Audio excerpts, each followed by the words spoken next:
السلام عليكم ورحمة الله وبركاته. معاكم عماد، وهنتكلم النهاردة عن كيفية استخدام كود me2n في برنامج الساب أو تقرير أوامر الشراء المفتوحة. كود me2n يستخدم في الساب لاستعراض تقارير أوامر الشراء المفتوحة. يتيح تتبع أوامر الشراء غير المكتملة وتحليل حالة الشراء بشكل فعال. خطوات استخدام كود me2n: فتح برنامج الساب. هنكتب كود me2n في شريط الأوامر. هنضغط انتر لفتح شاشة me2n. مخرجات التقرير: بعد التنفيذ تظهر قائمة بأوامر الشراء المفتوحة، المعلومات المتاحة، رقم أمر الشراء، حالة الشراء، تم استلامه جزئيا أم لم يستلم، تحديد كميات وأسعار المواد. وهنجرب مع بعض كيفية استخدام كود me2n purchasing document. هنسجل فيها رقم أمر التوريد، ونضغط execute. هظهر لنا أمر التوريد still to be invoiced. كده أمر التوريد مستلم. لما نشوف رسم البيان ده هنضغط عليه يقول لنا تم استلام الكميات في المخازن وفعل الفوترة.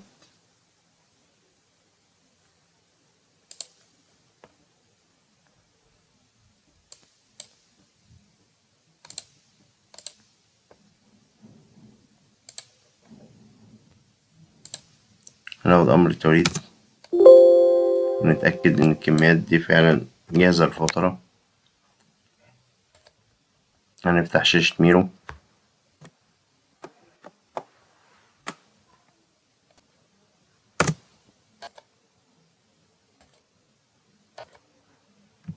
سجل أمر التوريد، انتر.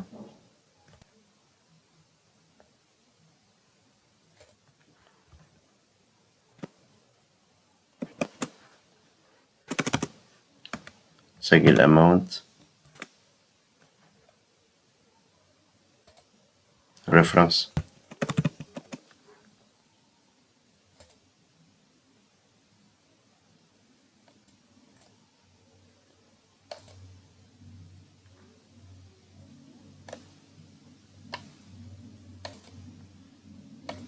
ممكن نغير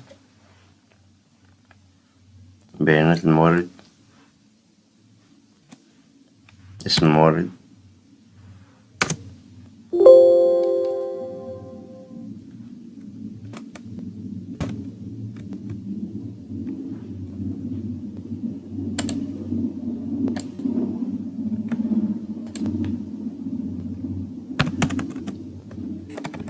هنحسب الضريبة.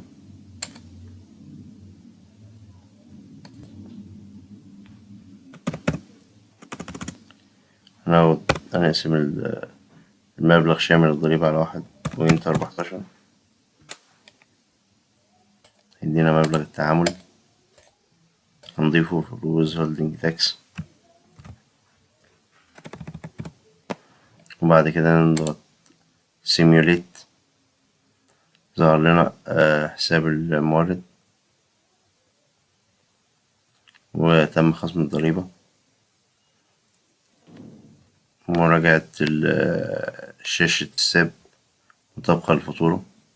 هنضغط بوست، وشكرا لكم.